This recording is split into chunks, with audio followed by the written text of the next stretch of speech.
쿠르베의 작품이 있던 7호실을 나와 복도를 따라 14호실에 도착하셨나요?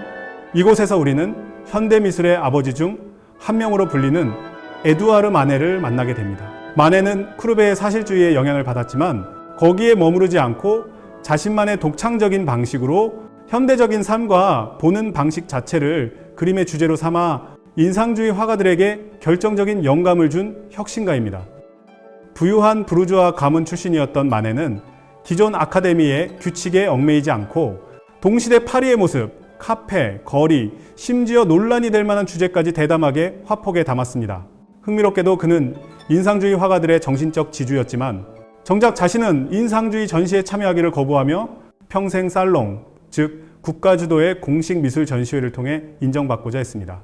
여러분이 이 방에서 처음 보실 작품은 올랭피아란 작품으로 마네가 1865년 살롱에 출품하며 큰 파장을 몰고 온 작품인데요.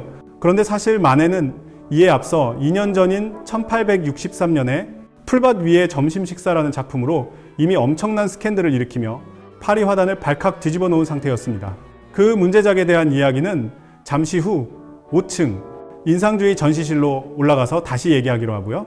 아무튼 이미 논란의 주인공이었던 마네가 그로부터 2년 뒤 또다시 사람들에게 파장과 화제를 일으킨 작품이 지금 보고 계시는 올랭피아입니다. 어떤 작품인지 살펴볼까요? 이 그림 속 하얀 침대 위에 비스듬히 누워 우리를 정면으로 응시하는 여성의 이름은 올랭피아. 이는 당시 파리의 고급 매춘부들이 흔히 사용하던 가명이었습니다. 이 여성의 실제 모델은 마네의 단골 모델이었던 빅토린 네랑으로 5층에서 볼 풀밭 위에 점심 식사에도 등장하는 바로 그 인물입니다. 마네는 르네상스 시대 거장 티치아노의 우르비노의 비너스 구도를 의도적으로 차용했지만 신화 속 여신 대신 동시대 파리의 매춘부를 그 자리에 그려 넣었습니다.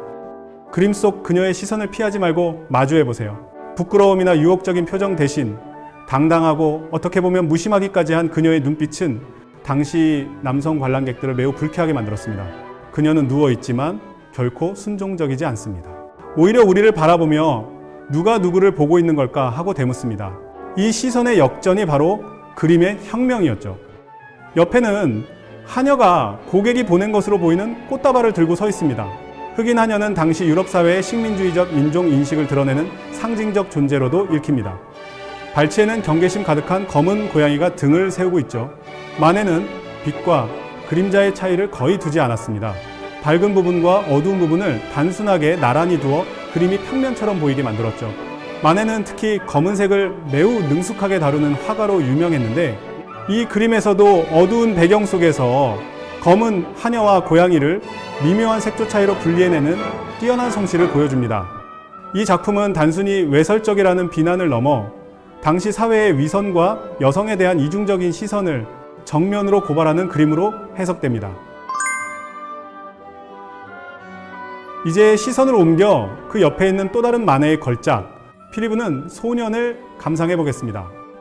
1866년에 그려진 이 작품 역시 살롱에서 낙선하는 비운을 겪었지만 오늘날에는 마네의 혁신적인 스타일을 보여주는 중요한 작품으로 평가받습니다.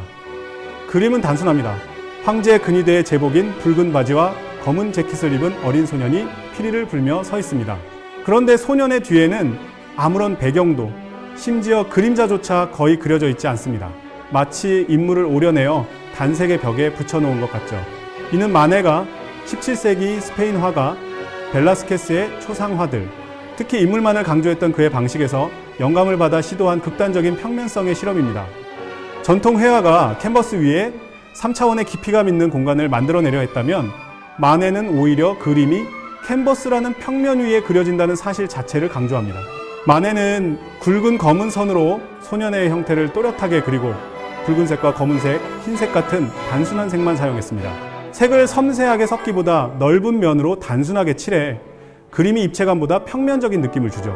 이러한 파격적인 기법 때문에 당시 살롱의 심사위원들은 이 그림을 카드놀이에 그려진 그림 같다며 혹평했지만 소설가 에밀 졸라와 같은 비평가들은 오히려 이 단순함과 평면성에서 새로운 회화의 가능성을 발견하고 극찬했습니다.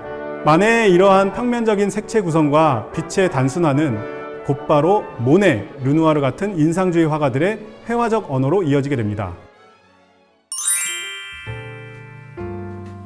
현실을 정면으로 응시하고 회화의 새로운 가능성을 모색했던 마네의 작품들 어떠셨나요?